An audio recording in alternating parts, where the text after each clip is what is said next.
Hello. Anna, thank you for letting us know we are live. Again, before I begin today, guys, I just want to give a shout out to Ryan, Anna, for an amazing job. You guys really, we couldn't have done this without you. I'm so grateful that we throw ideas at you and you guys are so good at your job. You actually make them a reality. So before I begin today, I just want to thank you guys. You're doing an amazing job. We love you very, very much. Now, welcome everyone. Friday Night Live.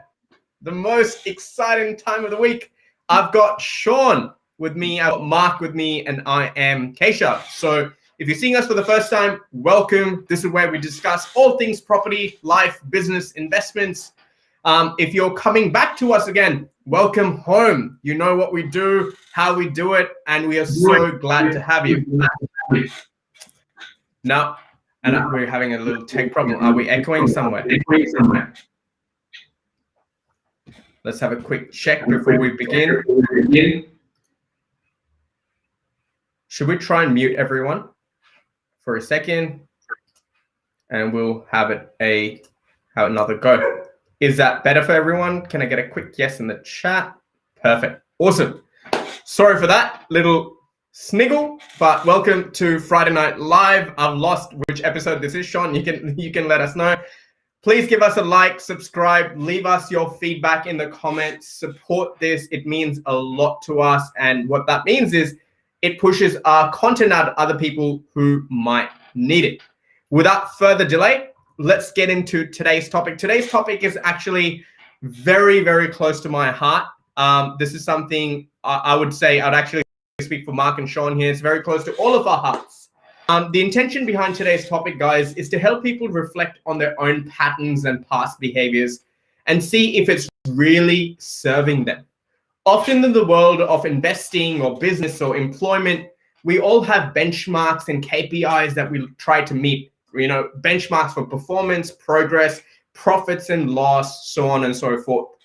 When it comes to life, somewhere along the way, a large number of people have no personal accountability, which really reflects their personal lives. And often what I find is people refuse to acknowledge these things because it's too confronting or plain ignorance is bliss and they love that. The problem with that is it really doesn't serve you. Well, on the other hand, you have a very small percentage, some might call them the 1%, that are quite self-aware and work actively to build a life by design and not follow a default pattern and let others control their life. So hence today's topic is more about buyer behavior, the various types of individuals and investors that we come across in our personal lives and work lives, what we've learned, what we've experienced from them, and truth be told, some of these people cannot be classified as investors. In fact, they are far from it. This is not about money. This is not about who's richer than who. This is about your mindset. And in my experience, there's a clear distinction between the doers and the time wasters. When I say time wasters, I'm not saying it from the sense of, oh my God, this person totally wasted my time. But instead, this person is on a journey where they're wasting their own time, and through their journey, they're wasting other people's times. So I've categorized some people. I've got some questions to ask, and I'm going to do it in a game-like manner. So Marc and Sean, I have some rules to this game today, and it's very, very simple. So this is how the game's going to work today, okay? I'm going to do a brief description of the type of person, and each of us are going to give examples of people that we've come across in our lives, or maybe whether it's your work life or personal life, or one of us in our personal lives have been in their shoes, okay? No one's perfect. Everyone's got issues. But we want to be able to call those sort of people out for their best interest so they go out there and take action and actually give people thumbs up if they're doing the right thing. Are we ready, boys? Ready. Perfect. So let's talk about, I've got 5 categories today. The first category of the sort you come across in life is the time waster, okay? Now the waster could be, there's 3 subcategories under that, which I'll get to. Is someone who could either be someone who knows a lot about things but never takes action, always has excuses, or is just forever discussing, right? one of these three. And this is not just when it comes to property. So this could be a type of person who always says to you in August, saying, mate, we got to have a sick New Year's plan. And as soon as it comes to the point of actually putting money where your mouth is, putting a plan together, coordinating with your mates, they might open their Pandora box of excuses. Or you've got this other person who's always discussing what they should be doing and how life should be and how they should be going to the gym. And you never see this person take action year on year. In fact, they're going backwards in value. So that's the time waster. The second is Mr. Always Thinking. Now, the two types of Mr. Always Thinking, they could be a guy or a girl or an individual who's stuck in analysis paralysis forever. Or there's someone who is in analysis paralysis or is an active thinker, and they just need a little bit of love and support and nudge in the right direction to actually get them going. The third type of person we come across is the casual investor. This is usually a person who's bought their first home, and then upgraded to their dream home and made their first home an investment, or just casually bought a property because they wanted to save tax, not much thought put into it. The fourth category is the professional investor that we come across a lot at the JR family. And the fifth type is the absolute big boys club, the big girls club. Could be the banks, massive real estate development companies, venture capitals, peer-to-peer lending, so on and so forth. But today we're going to talk about the top four. So let's start with a time waster. Let me give you an example of the know-it-all. So the know-it-all is Mr. Bob at a barbecue, who always has an opinion about the market, apparently has a crystal ball, knows when the market's going to boom and bust and what's the right time to buy and whether you should go principal and interest only, whether you should be a developer or a renovator. But the reality is this person doesn't have two pennies to rub together, might have not even bought their own home, and forever is discussing these things. Okay, so Sean, I'll go with you first. Please give me an example that you might have experienced in your personal life or work life, doesn't matter, or you could have been in that situation where you've experienced something like this. Give us a story. Well, I don't even know where to begin, right? Because this is a fun topic, first of all. So well done on creating the most juiciest set of subtopic. I'm excited because the time waste is an interesting one. You see, what I've noticed is there's in life, there's just the dreamers and then there's the doers, right? So the ones that are only dreamers, they end up thinking about, what they should do, and they love falling in love with building out a strategy. Now, there comes a point in time where you actually have to take an action and actually get something done. So when you're looking at time waste, we come across numerous situations where people love diving deep into analysis, which is linking into the always thinking type of person as well. But the time wasters are the ones that sometimes are not qualified to be in certain positions or not qualified to solve certain problems. But they end up worrying about these problems anyway. What I've learned is, for example, I had a really interesting question where even one of my clients had asked me this question: Sean, what if it all goes tit up? What if everything just goes tit up, literally? And I said, if everything goes tit up, then it is what it is, I suppose. So what are you going to do? And he said, I suppose, yeah, you're right. So there is always going to be a worst case. There is always going to be a conservative case. But beyond that, that's about it. So, a lot of people get caught into the trap of wasting time, sometimes to delay the action. Everyone's been a victim of it. Myself included, on a numerous set of other things. But from a story time, the time wasters are the ones that I feel are not in a position to really do anything, but love strategizing about the fact that if they could, they would, and they love preaching back to 10 years ago going, I was telling everyone to pick up properties 10 years ago, no one listened to me. And then you ask them the question going, did you buy any properties in the last 10 years? And they say, nah. yeah, 100%. That is so true. I've actually had that experience with a very good friend. I don't know much about crypto, guys. I'll put my hands up. I understand it. I don't know much. So I had a friend who met me a couple of years ago, and he just messaged. He's like, "Oh, have you heard of Bitcoin?" This is when Bitcoin had just started. You know what I mean? And all of this was starting, and I was like, "Oh no, that's really cool." He goes, "Mate, like it's going to be the next big thing, blah blah blah." And at the time, I actually took action. I put 10 grand. I didn't know much, but I trusted his analysis at the time. And I was like, fair enough. He's a talker, might have runs on board. He seems informative. And guess what? 10 years later, my crypto is 1000x. He never ended up buying.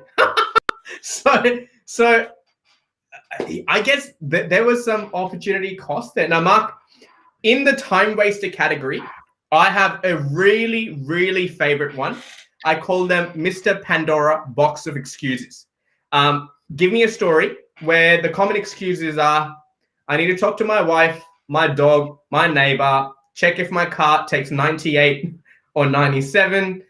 I don't know if electricity has a future. So their justifications, and these are people that have gone through a whole process, right?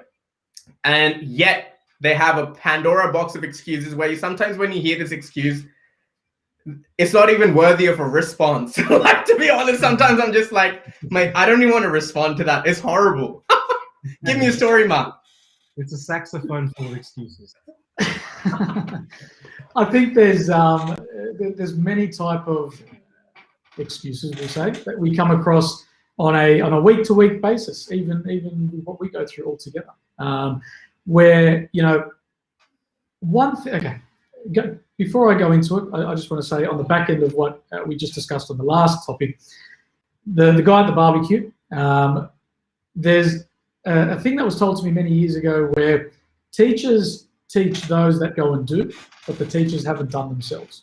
Okay, and I think that applies in two different ways, where you've got the good guys that have done it first, then teach. I think that's the Ray Dalio way of living, where you do it, then you send it on to the next generation. 100%. Then you've got the others. You've got the others that are sitting on the fence all the time, never going to get off it. They're going to have splinters in their ass the whole time, and they're happy with that as well. But they will teach and teach and teach and read, and they're very knowledgeable, very, very knowledgeable. But back to, let's say, rich dad, poor dad, they're the lecturer that doesn't have anything to the name. And, you know, it's the ones that actually go out and do it that we see that all the time, that the world's biggest, not necessarily CEOs, but let's say owners of organizations aren't necessarily the most educated ones. They are the people that just decided, let's just put our money where our mouth is and do it. But going back to the guy, the many people, I shouldn't say guys, I should say many people that we've come across is just people that they want to hear you tell them otherwise. They feel as though they already know what their not that their answer is going to be, but they know that they're going down one path, but they just want to test the waters to see if someone like a professional can come along and change their mind accordingly. Say, hey, you should do this for X, Y, or Z reasons. When you hit a certain trigger point, yes, you may, you know, kind of change their mind, but probably 99% of the time, it's never going to be the case. And even just earlier, I had a meeting this afternoon with someone who, you know, led me through the grapevine of listening and tried to extract all this information to then tell me that, oh, I've been speaking to 15 different, you know, JRs as well. And I'm like, good, and continue speaking to another 15, but what's your next move going to be? And, you know, like, look, you got to let these people do what they want. You know, there's people out there that know what they want. They will listen. I think we're in a time now where, let's even just use property as an example, the buyer's agent space. People turned their nose up to this stuff only 5 years ago. You know, I don't need that. I can buy a property. I can sign a contract. I've got my own solicitor. I've got a broker. What more do I need? Now it's a very different space. People are struggling. And now they realize, oh, hang on, you know, the old analogy, you need to go through the pain in order to realize what you need or what you've lost. And that's what people are going through now. They're going through pain in not being able to find the right property or losing at auction time and time again. You know, and if one of my clients is out there listening tonight, you know, I was saying to Sean earlier, we saved her from potentially spending $100,000 more than what she should have been paying. Like, it's just crazy. And again, you know, having the right people. I know I'm tangent going off here a little bit, but just trying to explain that. You know, these people. You know, if you take the time to actually listen and you know, rather than have your defense mechanism up the whole time, you may actually see that it'll give you a bit more profit, let's call it, than it is going to be as a loss. 100%. Now, can I tell you something? And you guys will relate. So I've got I love him, and I'm not going to name any names. Very good friend of mine. I've known him for 12, 15 years. And I'll tell you something, okay? There's a pattern, okay? He refuses to acknowledge this pattern. So when I was buying my first property in Sydney, I literally went and I had spent thousands of dollars in seminars and experts, because from the get-go, I wouldn't be where I am today without the coaching and the mentors I've had in life. I'm not the greatest, smartest guy in the world, nothing. It is the mentors and coaches along the way in life, and I give them full credit here. I am who I am because of their guidance and love and support and education, and I'm a big believer. Again, everyone has their own way of doing it, but I think people who spend hundreds of thousands of dollars like me at university to do a $40,000 job, go figure. What is the ROI in that? And won't spend $30 to read a book. But the same guy, anyway, long story short, I digress here. When we were and we had a little bit of money, we all said, life's going to get really busy. We were a close set of friends. And I said, either New Year's, Christmas, Easter, whatever it might be, guys, let's put some money together and do some trips together, some experiences together. And this guy was the first guy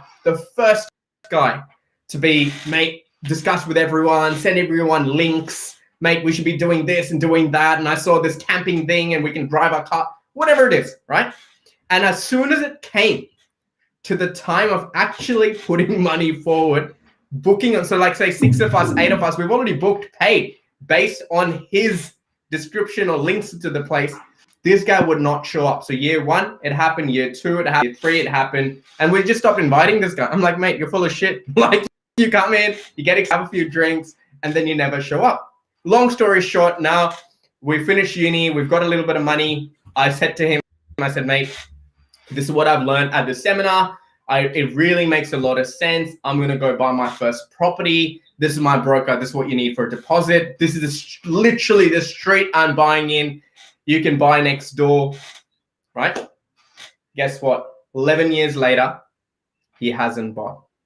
Funnily enough, in 2017, he came back to me and said, mate, I'm ready. I went through a whole analysis with him, guys. Everything you could ask for. Connected him with all the experts, everything. No charge, nothing. Just out of friendship. And guess what? I got a WhatsApp message from him saying, hey, what do you think of this property? And every time it comes to putting pen on paper, this guy comes up with such excuses. Like it is beyond. And the reason I'm telling you the story is not to bag him out, but he's just costed himself. The first property I purchased is almost tripled in value. Okay, he's missed out on over $1.25 million in his net worth from a property that has not gone up in value, but is also renting for $900 a week. So that is the price that this person has paid in not taking action. Now, the second category, not really the time wasters. I would say the second sort of person that you come across is Mr. Always Thinking. Okay, so let me describe this person. This person is seriously always thinking. They usually are stuck because they have read too much information, too much data, and it's hard. Guys, think about it. Sydney alone has 700 plus suburbs, okay? So this person is stuck in analysis paralysis, and they're one or two. Either they're open-minded, Mark, like you said, the person you were talking about is closed-minded. You could give them the star in the skies and they'll still come up with an issue. The always thinking person is someone that with the right team and the right nudge might actually skip the fence and not get splinters in their ass, if you will, right? So let's talk about, Sean, let's talk about a happy story actually, how an always thinker, what were the actual challenges, how did we address them, and what have they been able to do? Are we talking about a story of an always thinker? A success An story? always thinker. I want a success story for an always thinker, because I reckon an always thinker, there's a little hint of hope, provided they're open-minded. Right. Okay. Yeah. So there's one story. I've shared this with a couple of clients recently as well, and it's a very inspiring story. So there was this one client who, at the time, this was back in 18. So back in 2018, he wanted to do his first investment, but he was so afraid, and he was thinking about just one thing, that he had no job security, absolutely none, zero job security whatsoever, because he had I think just started a new role, and his wife was on maternity leave. So he didn't want to waste around with the equity that he had in his apartment, and he wanted to get a start in the market, right? He was someone who I spent probably about a few sessions with, reparked the idea, came back, revisited after a month, revisited after 3 months again. And he had met me in one of my events that I'd run a while back, right? So he ended up thinking that you know, he saw that property was actually just completely flat, because you know what, 2018 was actually a flat year. So I'm saying it was a flat year, it didn't really do much, but more so of a reason to be buying, right? So I just had to bring it down to the absolute basics. What helps someone like this really understand and move forward and make some sort of progress was I just literally drew out what are all the pros and cons, took it from a top to bottom list, and I said, worst case, your situation is that you're going to have your asset, it's going to be worth the same, but because his biggest concern was not working or not having an active income from his work, I said that even if you have a situation where you're not going to work, there's no income, you know that your mortgage doesn't just, you know that the bank doesn't just repossess your property and pluck it right out of you, right? You know, you can do things like ask them for a bit more time. So this was before COVID. After COVID, it became popular that people said, oh, wait a second, so I can pause my mortgage for 6 months if I'm not working? Well, the truth is this has always been available for a while. And when you're looking at him saying, okay, so worst case, I can buy myself a buffer of 3 months. I said, do you have a cash buffer for 3 months in case you lose your job? He said, yes. I said, great. So we've got a cash buffer. What else? He goes, well, I'm just on the single income. I said, okay, great. If you're on a single income right now, based on laws of demand and supply, if your investment's in a good location, it will always have a tenant. And based on this cash flow, this investment actually looks after itself and pays you more. So you're in a better position by acquiring this so that you can earn more money on a weekly basis, as opposed to not acquiring it. Wouldn't you agree? He did the numbers. He asked a few questions about, you know, interest rates and everything. And after a while, he said, this makes sense. He went for it. So he did get comfortable enough. And why it's a success story is because if he did not go for that property, he would not have built his second investment outside that. So how did it happen? After 2018, we saw 19 and tail end of 19 and 20 start to pick up. So in February or March 2020, he actually made growth from his first property. His wife was back at work, plucked the growth out, and they diversified and bought another investment in a different location. So what his biggest fear was should I wait for the golden moment when everyone's back at work and I've got heaps of savings, then I can buy a bigger, nicer property? Or instead of just letting my savings and equity sit dead, should I get into the market and make some progress? It turned out that if he hadn't have made some progress, he would still be sitting on the fence. Can I just say something over here? And that's a lovely story, and thank you for sharing. Is with analysis paralysis people, and I've been there in the past with decisions in life, career, so many times. And the only thing that's really helped me out there, usually analysis paralysis, we can open up Mr. Pandora of excuses here, but usually is uncertainty about the situation or uncertainty about yourself, which is okay. We can call it out. Bottom line is fear. Okay. And for me, when it came to buying my first property, and I'd worked so hard to save up the money to really buy it and part with that money instead of buying other things that I really wanted at the time. And it was just that thought of, if I don't do anything at all for the next 20, 30, 40 years of my life, what is going to be the result? Like, what is the worst case scenario of that, right? The worst case scenario of not doing anything is one thing. You're going to die broke. Okay. The real estate market, nothing is going to work for you. And even if this property didn't perform, didn't grow a single dollar, and if I could just pay off this property in 30 years time, at least I'll have a rental income at the end of my life. I'm not standing there with a begging bowl waiting for the government to pay my pension. The second thing is when people say, oh, what if I lose my job? And what if, are you going to stop feeding your kids? Are you going to start living in a tent? So when people say that to me, I actually feel sorry for them, saying, that is how much you value your skill in the economy. And that's what they say. You can take all the money away from all the millionaires and billionaires in the world and spread it equally, and they'll make it back 10 times faster, because it's not about the money, it's their attitude and their openness to learning new skills. So Sean, that's an amazing, amazing story. Mark, do you have a story around an always thinker? Good or bad, doesn't matter. I might have all the bad stories today. Let's do it. Let's do it. Let's start with that guy that I know you already have on your mind. And let's show him, because he's watching right here today. I know he is that guy. And guess what? Yeah, it's August. It's not March, it's August. It's August.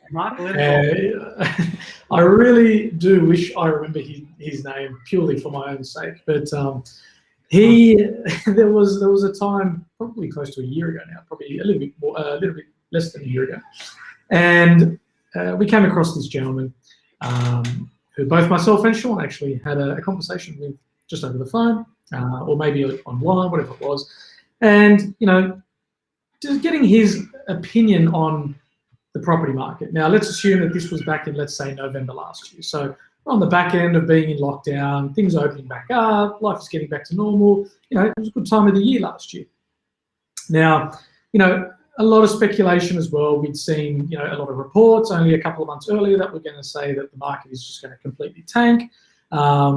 And I think this was actually probably about a month or so before RP Data came out with their annual report on the dwelling growth. And, we said, okay, well, let's assume you had I think we just said, let's say we gave you $1,000 and we went to the casino and you could put that money down at the casino on red, on black, on 13, on 8, whatever it is. But if you lose it, we'll give you $1,000 back. Would you take the bet? And the guy still wouldn't take the bet. And he probably spent, let's say, 20 odd minutes explaining as to why he wouldn't take the bet, what are the factors around the bet. And by this point, I think, with all due respect. Mark, may I just jump in? I jump in very quickly. I think this is that, I'll call it Mr. Don't Want to Buy, because there's some people out there that have a list of reasons why not to buy. When me as an investor, you as an investor, Sean as an investor, we look for reasons to buy. And this is that guy giving a 20-minute list. That is crazy. So then he told you why he wouldn't invest. He told us why he wouldn't gamble it, and it depends on the conditions and the scenario. I mean, it was a very simple question, but it was a good eye opener for us to go, this is just not our client, because this person is, they're never going to pull the trigger for themselves, not for us, for themselves. And this was probably a hallmark for us to use, or a standard for us to use and compare people to over the years, to know who we should dedicate more time towards for their own strategies, for whatever it was, or who just to kind of leave them be and do their own thinking and think themselves to death, basically, because that's the way he was going, right, where there was just an absolute excuse for everything. And I understand that credit and risk analysts and all these type of people in that space, with all due respect to them, they do a fantastic job, but this is their job, is to find the bad in certain things. But there comes a point in time where you've got to look at, let's say, whether it be an asset, whether it be a vehicle, a watch, I don't know, let's just say a pool in your backyard, for example, whatever it may be, right? You got to see more than just what's the immediate return, and if tomorrow something bad happened, what's going to happen? We know things are always going to happen that are good and bad along any journey. It doesn't matter what you're invested in. So I'm talking at marriages, real estate, cars. Like you enter into something, you are a fool to think that it will be up the whole time or perfect the whole time. If you 100%. Know that you're investing into, again, marriage, in any form of asset class, whatever it is, expect there to be a time when, let's just use real estate as an example, you won't have tenants for 6 months. Mentally prepare for it, financially prepare for it, get to know what those numbers are, assess them, and let them digest and go, yeah, cool, it's going to be a painful time if I don't have a tenant here for XYZ reason, for XYZ period of time. But then move on and accept it that that's all part of whatever it is you're getting involved in. And again, that's too many people scare themselves because, and one thing I want to add here, without going into too much detail, but media scares people too much. And that's their job. What you were talking about, Mark, the client that you were just talking about as well. What's funny is there was a change in tides from COVID to Kesh. Just to give you some context, when we spoke to this person, there was a change in tide where good news was starting to come out, and it was great. So go for it. Why are you waiting for all the best news to come out? So I always talk about this topic, right?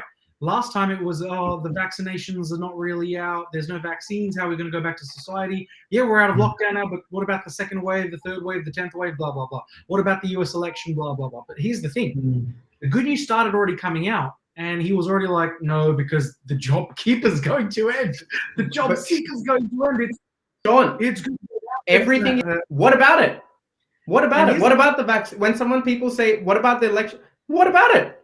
Really? Like, what about it. Exactly. And you know what's funny? Even after the whole year of seeing just everything virtually just go, positive. Now it's been 12 months almost since we've had a conversation with him. You know what's funny? Even if we spoke to him today, he's going to say, "Oh, it can't be true." He's going to say, "Well, it's doing so well this year. That means next year it's got to go wrong." Yeah. 100%. I'll tell you what. I actually was 3 people, all 3 siblings. Very similar story. One of them actually went out on analysis paralysis. 2 of them are still there. So they 3 wanted to invest together. They were married. They had their own life. So I, at the time, said, "Listen, guys, I don't think that's a really good idea to mix it all up, because then you're servicing everyone's, and their incomes are really different. And one of the siblings had a higher income than the other, and they were actually trying to help I understood why they were doing it anyway. So the one or 2 of them, their constant excuse, Sean, was, what if I think the market's too low. What if it drops lower? And I go, okay, so say you buy something $500,000 and it becomes 400, and till you don't sell the asset, you've really not captured a loss or a profit. So it sucks, we can't release equity, but as long as it's rented out and it's not costing you anything, you're fine. And if it's vacant, what are the reasons? So let's be logical. Why would it be vacant? It's not in the middle of a mining town or like some, it's Sydney, for God's sake. So even if it does happen, you should be fine. When the market started to rally, Sean and Mark, you'd remember this is 2015 to 17, that post 2013 really hot market, positive. That time, the same people were like, "Oh, the market's too hot right now. I don't want to overpay for something." I know we're in LinkedIn, but I was literally like, F my life. Like, are you kidding? Are you kidding? And some people just cannot be helped, because it's not about the property. It's not about the information. It's not about the reports. It is something within themselves. And this is why I wanted to do this topic today. This is something that, guys, it's not about we've all been there. I've been in analysis paralysis. I've been Mr. Know-it-all. I've been each and every character one point in my life. I'm sure Mark has. I'm sure Sean has. But the difference is, have you put your hand up? Have you looked in the mirror? Have you been honest with yourself to really go, is my behavior serving me? By following what I've been following so far, where has it really gotten me in life? And these same people, and think about this logically, right?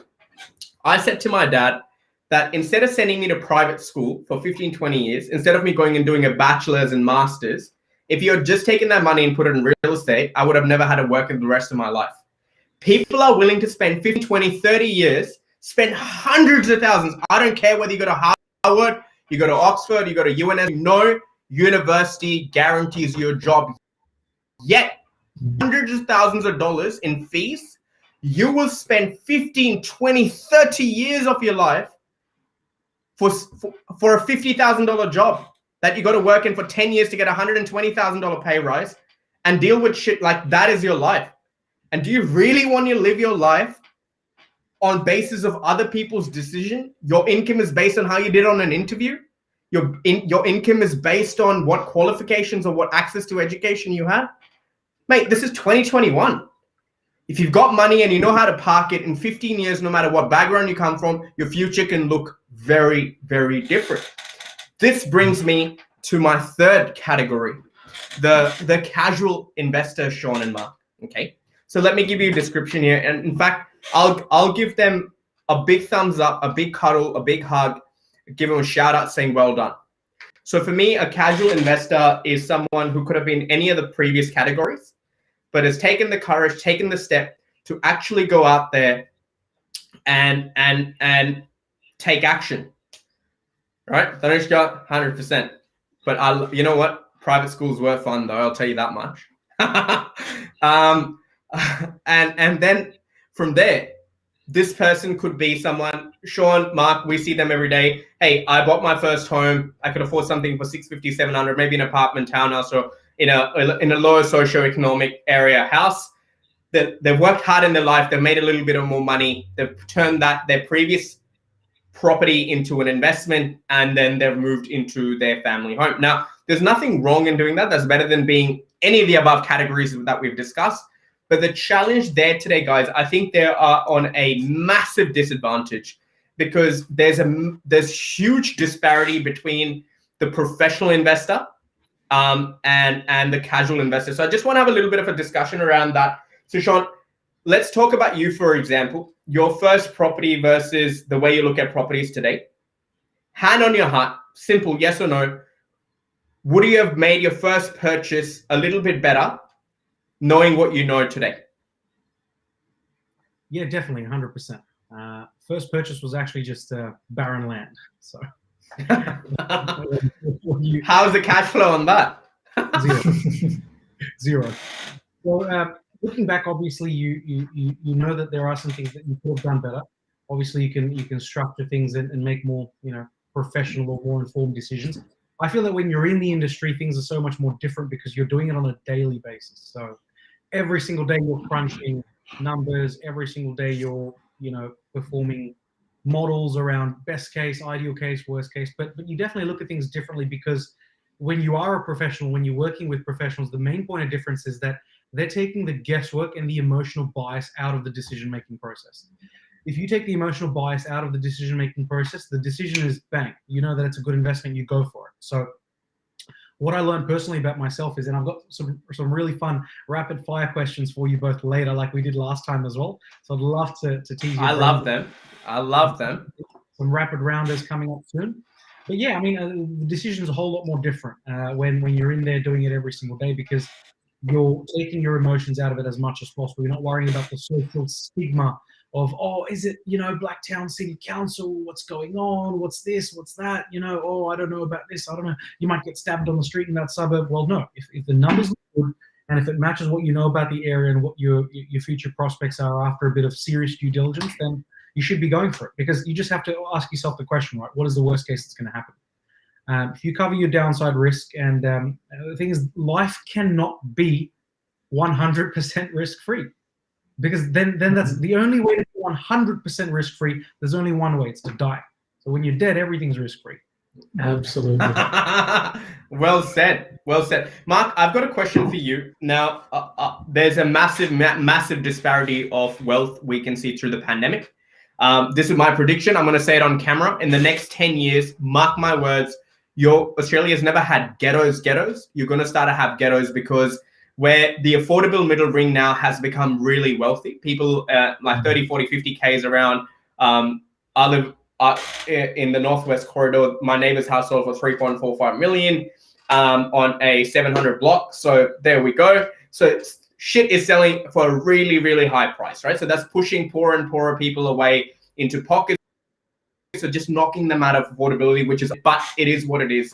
And that's a longer conversation. I'm going to do a whole topic on that. Now, the professional investor is not doing just the pest and building, okay? If doing a pest and building and knowing there's a train station here was good enough, everyone would be making millions and millions of dollars. So Mark, my question to you is, you are in the wealth consultant space. You've been in the development finance space and you've worked with professionals all your life, right? Can you tell me the importance of why successful people, businesses, athletes, why do they have a team around them? And why do they pay a premium to have these experts? And what's the difference? Look, I think it's it really comes down to some simple factors. And I think, as life goes on, as you mentioned, now we're seeing a potential larger wealth gap start to be formed here in Sydney. Our own backyard city that most of us have spent the majority of our life growing up in. I think you could quite confidently say those that have grown up in Sydney now, we may or may not have taken it for granted, especially, the really good living conditions and so on. But I think as time goes on now, let's use this wealth gap as now an excuse for everyone to be on their game when it comes to earnings.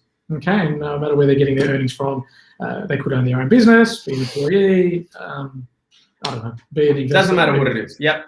as long as they're earning. But this is the time now we really need to earn, because Sydney has never been as expensive as what it is now, for an example. Okay, and while you're out there earning money, you should be too busy earning your money. You should have no time to sit at home for 5 hours in, let's say, the late afternoon, early evening, looking at real estate. I'm just going to use real estate as an example. Looking at real estate and deciding what the next best purchase is. Yes, it's good that you're doing that, and I definitely recommend you do your own due diligence, absolutely. But then you've got to factor in auctions. Then you've got to factor in inspections. You've got to factor in taking, I guess, a portion of your life into consideration now to go out and look to where you're going to park your money. Where let's use a little bit of an older style of things. So as I've grown up in Sydney, I used to enjoy doing the lawns.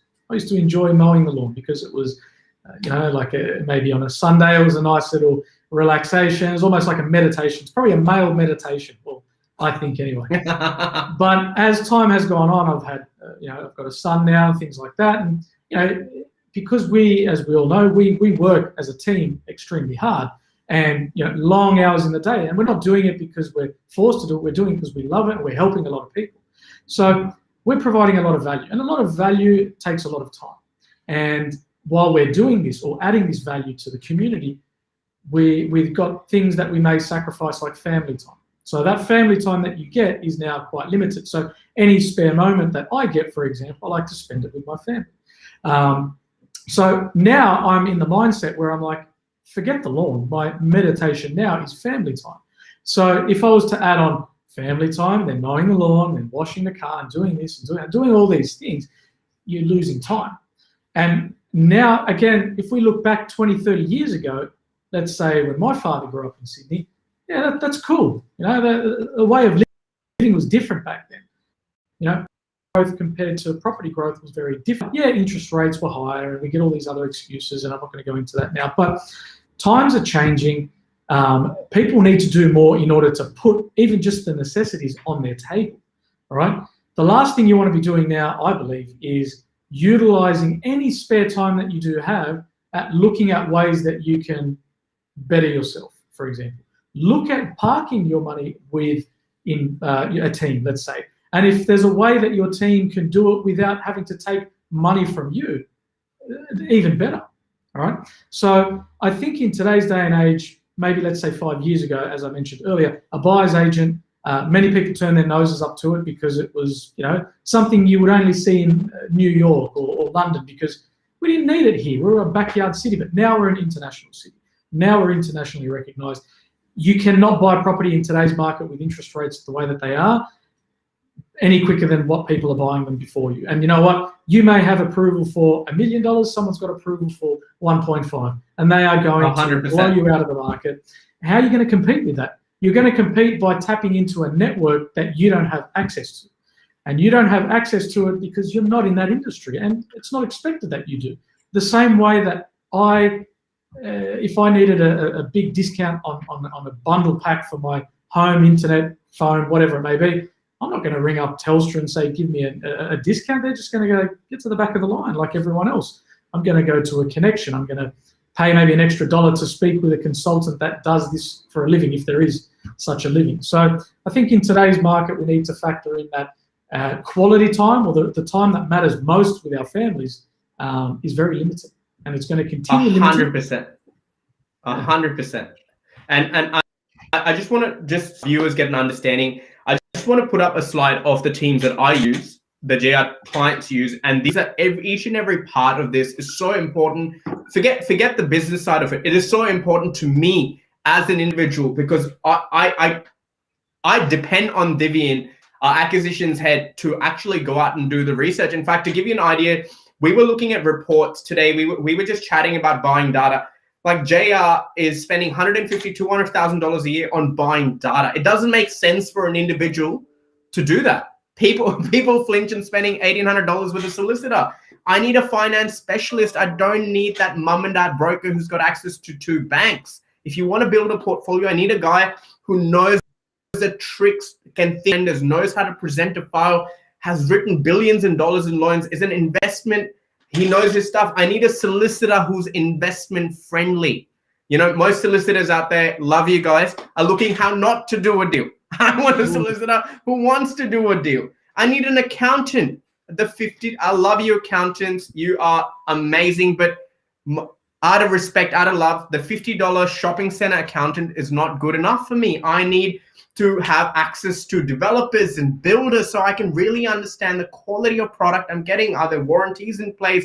Are the construction costs in line with what's happening? I need a quantitative surveyor to give me my depreciation schedule. I need a financial planner to make sure my super is not getting eaten away by these big companies. I need a property manager who will make sure that there's not an ice lab in my investments and they're actually vetting the people correctly. So this is not even this is non-negotiable for me, right? And when I think about this, when I really think about this, let me give you a simple example. When you look at Sean plays really good backyard cricket, right? Or Mark is an amazing swimmer, okay? Or I could be a world-class, world-class driver, okay? And those definitions are skewed because if Sean's really great at playing backyard cricket, Mark's really good at swimming at his local aquatic center, and I've driven on the Eastern Creek twice, does not make us professionals. And when you look at every professional, whether it's a businessman, whether it's an athlete, the one thing they really value is an expert who's got runs on board, who's done it themselves, right? And can help them get better. When you're that top 1%, now a top 1%, a billionaire, Mark Zuckerberg, or whatever you think of him, or Trump, whatever you think of him, or anyone, any top 1%, whether you like him or you don't, are the top of their game. And they've not got, and they're smart. They're smarter than most people, but yet why they're surrounded by the best lawyers? They pay millions in dollars to have lawyers and retainers. Right? Do you think this guy could have built Westfield off his little solicitor down the road? No way. You think Woolworths would be where it is if it was dealing with casual workers and $16 an hour, giving them cash only? No. They are willing to understand. They're there to build a business, right? And if you're a professional out there, time is money. And you said it so well, Sean, yourself, me, so many of our clients, our friends. We have no time left. And sure as hell, in my free time, I don't want to be doing shit that other people can do. I do this every single day, and I still will be like, Sean, this is my strategy. Can you get Vivian to go and have a look? Because, mate, the acquisition team is spending 60, 80 hours a week on the ground. I am not. Sean isn't. So I have to lean, and he's going through $150,000, $200,000 worth of reports. I do not have the time to filter through 700 suburbs. So I'm very good at strategy. Finance is really good at finance. I know the numbers that are required, the benchmarks we want to meet. And that way I can lean on the expertise of the academy. Not that I can't do it. Either I can help one person buy a property every 3 months, or I'm able to lean on experts who have dedicated their life, their time, their energy to do the 60, 80, 100 hours a week on week, year on year. Right? It's like, I'm not going to go to Bob the painter if I've got a stomachache. And definitely, I'm not going to ask my doctor about paint mixture combinations. It's just idiotic. And people are doing that. When people come to me and say, hey, there's a train station and a hospital, I think I should buy it as a big block. And I go, mate, if that's all it took, yeah, Mark, I agree with you. 15 years ago, that's all it took. You could have bought anything in a capital city, especially in Sydney, and you would have made money. But today, there is a difference between the casual investor and the professional. There's a massive imbalance of information and power. And mark my words, some of you might sit there and go, oh, this is too extra. I don't need all of this stuff. Fair enough, your call. But mark my words, 2 people with the same exact income, right? With the same exact circumstances, one doing it in a professional manner and one being very casual about it. I'm not even considering the time waste stuffing. He's not going to do anything. You won't do anything. They're going to have very different outcome. And if you are a casual investor, don't do yourself a disservice. Okay? Just don't do yourself a disservice. Pick up a book and read. Ask questions. Speak to people who've done it. Whether it's us, it's someone, doesn't matter. But You are actually going out there. You're actually going out there, risking your hard-earned money. You've got the right ideas. It's just about putting the pieces of the puzzle together, backed by data and information. And guys, think about it. All the data that you buy is real data. All the data that you get is free data because they're just selling you shit. They're selling you historical reports. You pay what you get for. It is not, I understand it's not worth spending $150,000, $200,000 for an individual who's making a $700,000 purchase. But for us as a business, it makes sense because we're helping hundreds and hundreds and hundreds of people. And we want our clients to win. We want them to have that competitive advantage. So while you're sitting there and arguing with your cousin about easements, my client's gone out there and done 3 deals. By the time you put one deal together, we've settled our 4th. Now they're doing subdivisions and developments. So guys, there is an imbalance. Either you want to play to win, or you can be casual forever. And I know being a casual investor is scary, but we really, really, really want to make sure that when you're risking your hard-earned money, I know you've got a vision in your mind. I know you want to go out there and get that passive income, reduce that tax, create legacy for your family. Just do it properly. In 2021, the data is there, the help is there. There should be no excuse of why you're not reaching out and having a conversation. It never, ever hurts to have a conversation. On that rant, my friends, before we wrap up, Sean, I want your questions. We've got to do the rapid fire like you do before we wrap up. But my message today is don't be a time waster. If you are, don't come and talk to me. I don't know about Marc and Sean. I don't have the time. Respectfully, if you are a casual investor or a professional investor, you're someone who's been on the fence, you need help, absolutely. Anyone on the team will give you time in the day and we'll have a chat. Not a problem.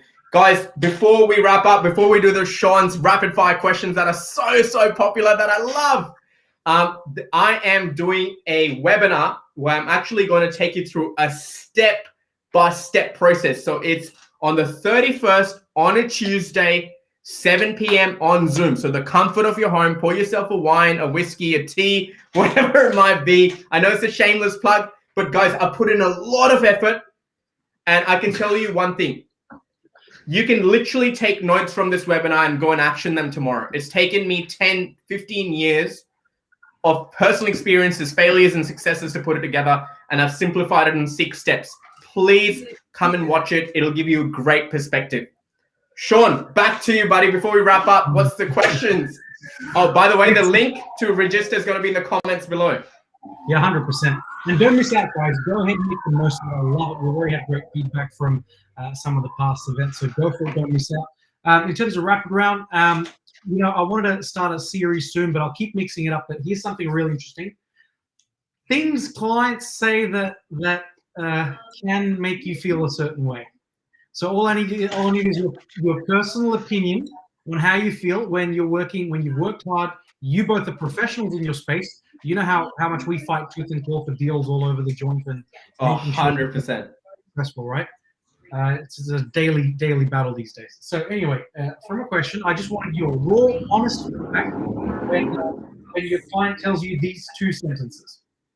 Can I just tell you, there was some background noise of an AMG. The first thought that comes to me is with this behavior, this guy will never be able to buy one. Okay. Question number 1: as an investment professional who's helping people build wealth in the space, how do you feel, Kesh, when someone tells you that when someone tells you these precise words? I have an accountant. I'm gonna keep it professional. I feel like saying to them, I've got butter in my fridge, and they go, what? Because it doesn't make any bloody difference. That just did not make any sense. Like, you freaking ignorant. I'm telling you, sometimes for me, I've reached a point in my life where I used to get really annoyed and frustrated because I genuinely, hand on my heart, I'm no Mother Teresa, we're trying to run a business, but I genuinely want to help this guy. I can see exactly how we can better the situation, even by 1%, and I'll be so happy, right? And then I see this guy stuff himself, and I used to get really frustrated. But now I realize that you can give someone the best diet. give someone the best free plan. That's why the 1% controls 99% of the world, and the other 99% are going to be peasants and slaves for the rest of their life because of their mindset, not because of their background, not because of their money, not because of their education. And you know what? It is what it is. It is frustrating, but all the best to you, my friend. and if But I love your response. It's so good. You know, the fact that you said I've got butter in my fridge, that's excellent. You know, oh my God, we've got a comment from Twitch here. I think I just need to buy a house instead. Sorry for myself. Well, that's something that we'll cover next time around. Should I be buying a home or an investment property? 100%. 100%. That's a lovely question. Cool. And now, Mark, a rapid fire question for you. How do you feel when the client tells you these precise words? I am an accountant. I tell them I grow tomatoes. You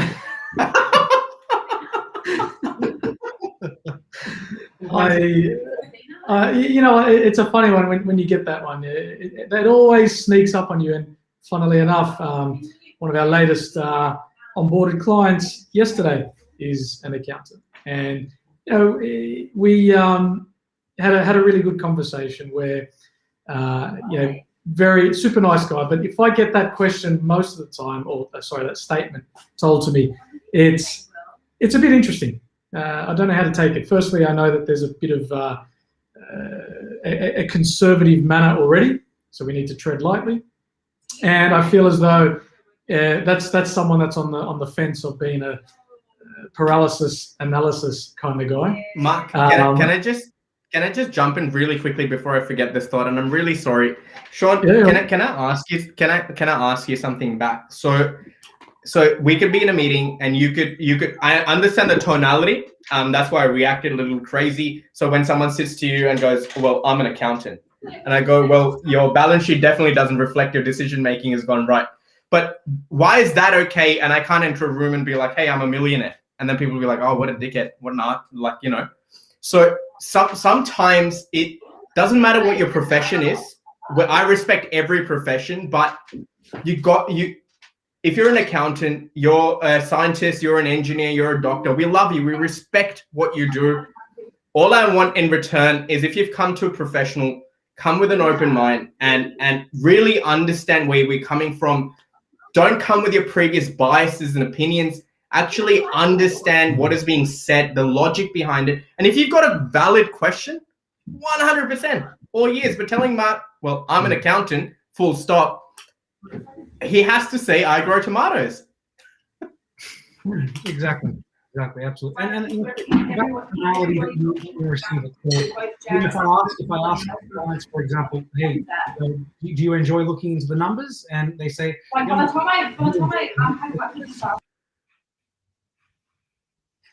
Sorry, I don't know why we.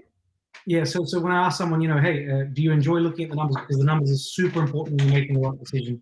And then people respond going, yeah, I've got a background in accounting. I love my numbers too. Excellent. That's a good thing. That gets me excited. So you'll finally speak my language, right? 100%. 100%. I reckon this is, again, a sign, Sean, where we're having some disturbances and echoing. I reckon it is a wrap up. I hope you boys, the audience, everyone enjoyed what we covered today. Sean, thank you very, very much again for your time, for your expertise. Mark, love you as always. Thank you for your time. It has been incredible. Today, guys, whoever has watched it, thank you for your time. Leave us a comment.